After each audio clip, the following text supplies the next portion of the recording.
দেখো অঞ্জলি, আমি ডাল চড়িয়ে রাখতে বলেছিলাম, তোমার কারণেই যত সব দেরি হয়। ভাল লাগে না। দেরি? তুমি কি ভাবো আমি সারাদিন বসে বসে আরাম করি? সকাল থেকে কিচেন পরিষ্কার করছি, সেটা তোমার চোখে দেখা যাচ্ছে না? পরিষ্কার? তোমার কাজ করতে এত সময় লাগে যে আমি 3বার রান্না করে শেষ করে ফেলতাম। তুমি কাজ করো সেটা আমি মানছি, কিন্তু তুমি অন্যের কাজ দেখলেই রাগ দেখাও, এটা কিন্তু ঠিক না দিদি ভাই। আরে মা, একটু চুপ করো। সকাল সকাল এত ঝগড়া করলে সংসার কিভাবে চলবে বলো তো? মা, আপনি আবার আমাকেই বলছেন? সব সময় আমারই দোষ কেন দেন কে জানে? আপনি তো অঞ্জলিকেই বেশি ভালোবাসেন দেখছি। হ্যাঁ হ্যাঁ, তোমার কথাতে তো তোমার কোনো দোষই নেই, সব দোষ শুধু আমার, তাই না? দেখলেন তো মা, আপনি ওকে শাসন করেন না বলেই ওর এত দিমাগ হয়েছে। আর আমার ওপর যখন সব কাজ চাপিয়ে দাও তখন? আর আমি একটা ভুল করলেই সেই ভুলটা সবার সামনে ঢাড়া পিটিয়ে আবার বলতে লেগে পড়ো। মা, তোমরা ভুল বুঝছো। আমি কাউকে বেশি বা কম ভালোবাসি না। তোমরা দুজনেই আমার মেয়ে। না মা, আপনি ওর পক্ষ নিয়েই সবসময় কথা বলেন, আমি আর কিছু শুনবো না মা। হ্যাঁ হ্যাঁ, মা তো সবসময় আমার পক্ষ নিয়ে কথা বলে, কারণ তোমার অনেক দোষ রয়েছে, তুমি সবসময় খিটখিট করো, এই জন্যই। আমি কি এই বাড়ির মানুষ নই? আমার কি কোনো ইচ্ছে নেই? আমি আর কিছু শুনতে পারবো না। আমিও আর এক মুহূর্ত এখানে দাঁড়াবো না।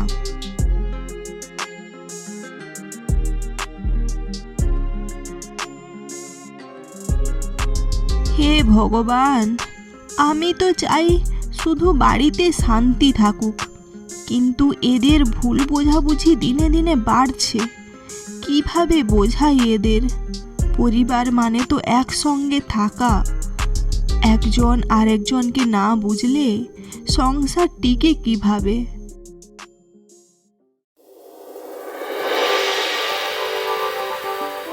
মীরা, অঞ্জলি, মা, আজ একটা কথা বোঝাবো, মন দিয়ে শুনো। আমি চাই তোমরা মন খুলে কথা বলো। ঝগড়া করলে সমস্যা কমে না, বরং বাড়ে। মীরা মা, তুমি বড় বউ, ছোটরা ভুল করলে তুমি একটু ধৈর্য ধরলে ভালো হয়। মা, আবার আমাকেই বলছেন? সব দোষ যেন আমারই। আপনি ছোট বৌমাকেই বেশি ভালোবাসেন, তাই আমার ভুলই আপনি দেখতে পান। ছোট বৌমার দোষ দেখেন না? ও সবসময় নিজের মতো করে কাজ করে, আমার কথা শোনে না। আর আপনি বলছেন ধৈর্য আমাকে ধরতে? খুব হলো, এখন আমার দোষ? শুনে নিন মা, বড় বৌমা সারাদিন শুধু আমাকে আদেশ করে, এটা করো ওটা করো, যেন আমি চাকর। আর ভুল হলেই সঙ্গে সঙ্গে দোষ চাপিয়ে দেয়, নিজে ভুল করলেও বলে আমি করেছি। তুমি মিথ্যে বলছ, আমি কখন তোমাকে দোষ দিয়েছি? তুমিই তো সব সময় দেরি করে কাজ করো। দেরি করি কারণ সব কাজ আমাকেই করতে হয়, তুমি শুধু নির্দেশ দাও। আরে মা, তোমরা থামো থামো, আমি কারোর দোষ ধরতে আসিনি। আমি চাই তোমরা দুজনে মিলেমিশে থাকো। কে ঠিক কে ভুল এখন সেটা মুখ্য কথা নয়। পরিবার মানে বোঝাপড়া। একজন যদি একটু কম বলে, আরেকজন যদি একটু বেশি সহ্য করে, তাহলেই মিল থাকে। মা, আপনার কথার মানে আমি একমাত্র দোষী, তাই তো? আমি আর শুনবো না মা। আপনি সব সময় ওর দিকেই কথা বলেন, আমি আর কথা শুনতে চাই না। আমিও আর 1 মিনিট এখানে থাকবো না।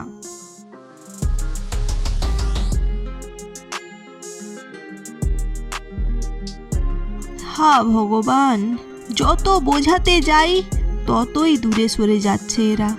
কিভাবে মিল করাবো এদের? কিভাবে বোঝাই পরিবার মানে ভালোবাসা, ঝগড়া নয়।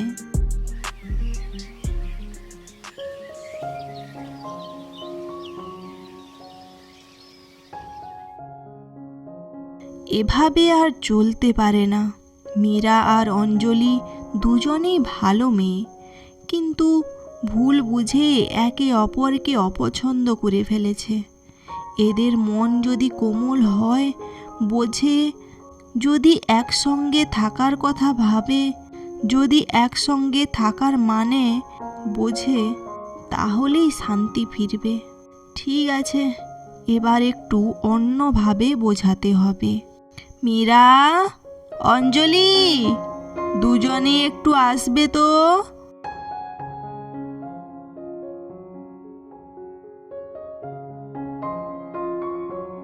তোমাদের সঙ্গে জরুরি কথা আছে। তোমরা দুজন আমার কাছে সবচেয়ে প্রিয়, কিন্তু তোমরা আজকাল এমন আচরণ করছো যে আমি সত্যি খুব দুঃখ পাই। তাই আজ আমি দুজনকে একটা ছোট্ট কাজ দিচ্ছি। মীরা, তুমি আমার জন্য বাজার থেকে কিছু জিনিস নিয়ে আসবে, আর অঞ্জলি, তুমি আমার জন্য রান্না করবে। এখন ও রান্না? ও তো কথা শোনো, তোমরা দুজনেই আলাদা আলাদা কাজ করবে। তারপর শেষে আমি তোমাদের দুজনকে কিছু বলতে চাই। সব সময় আমাকেই বাইরে পাঠায়। অঞ্জলি তো ঘরে বসে আরামে রান্না করবে। সব সময় সব দোষ আমারই। আমি নাকি ধীরে কাজ করি, আমি নাকি ভুল করি। কেউ বুঝলো না আমার কষ্টটা।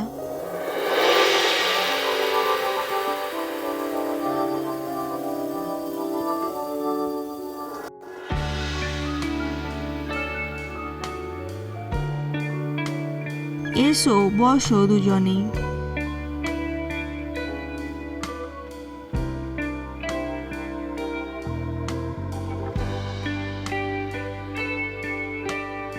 এই বাটিতে আছে মীরার আনা মিষ্টি, অন্য বাটিতে আছে অঞ্জলির রান্না করা খাবার।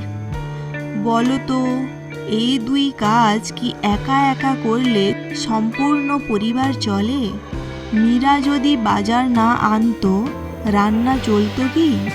অঞ্জলি যদি রান্না না করতো, খাওয়া কি হতো? তোমরা কারোর বদলে কারোর হও না। একজনের কাজ অন্যজনের কাজকে সম্পূর্ণ করে। ঝগড়া করলে তোমরা দুজনেই ভাঙবে, আর সংসারও ভাঙবে। মা, আমি ভাবিনি এভাবে। আমিও বুঝিনি যে কাজগুলো একে অপরের ওপর কতটা নির্ভরশীল। কিন্তু মা, অঞ্জলি তো কাজ ধীরে করে, আর তুমি শুধু তো আদেশ দাও। আমি যদি দেরি করি, তার মানে তুমি তো আর আমাকে সাহায্য করো না। তুমি আবার আমার দোষ বলছো। তুমি প্রথমে বলেছ। আমি গেলাম, আর শুনবো না। আমিও কিছু শুনবো না। আজও বোঝাতে পারলাম না, কিন্তু আমি হার মানব না। এই সংসার আমি আবার জোড়া লাগাবই। যেভাবেই হোক, দুই বৌমাকে বুঝিয়েই ছাড়বো।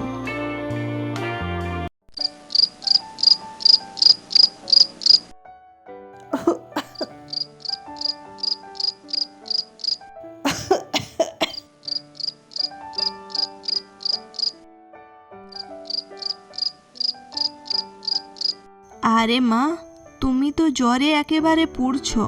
হায় হায় রে, এ তো অনেক গরম। মা, একটু ভেতরে এসো। ছোটটার অবস্থা খুব খারাপ। আমি আমি কেন আসবো? সে তো সবসময় আমার উপরেই রাগ দেখায়। আমাকে দেখলেই উল্টে ঝগড়া করবে। এখন আমি গেলে কি হবে? মা, মাথাটা খুব ধরেছে, খুব ব্যথা করছে।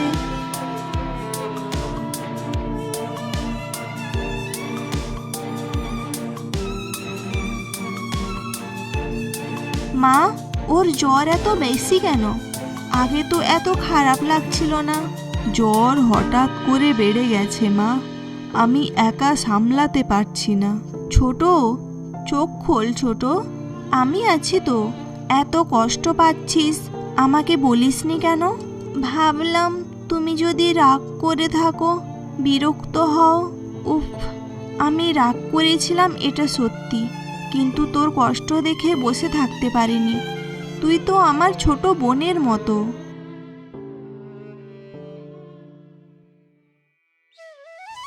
দিদি, তুমি না থাকলে আমি এমন করে রাতে টিকে থাকতে পারতাম না। ক্ষমা করে দিও, আমি ভুল বুঝেছিলাম তোমাকে। আমিও ভুল করেছি রে।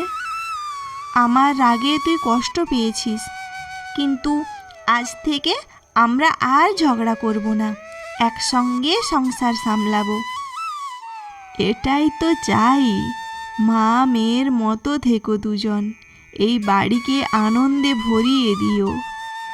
সাবস্ক্রাইব করো নতুন নতুন ভিডিও দেখার জন্য।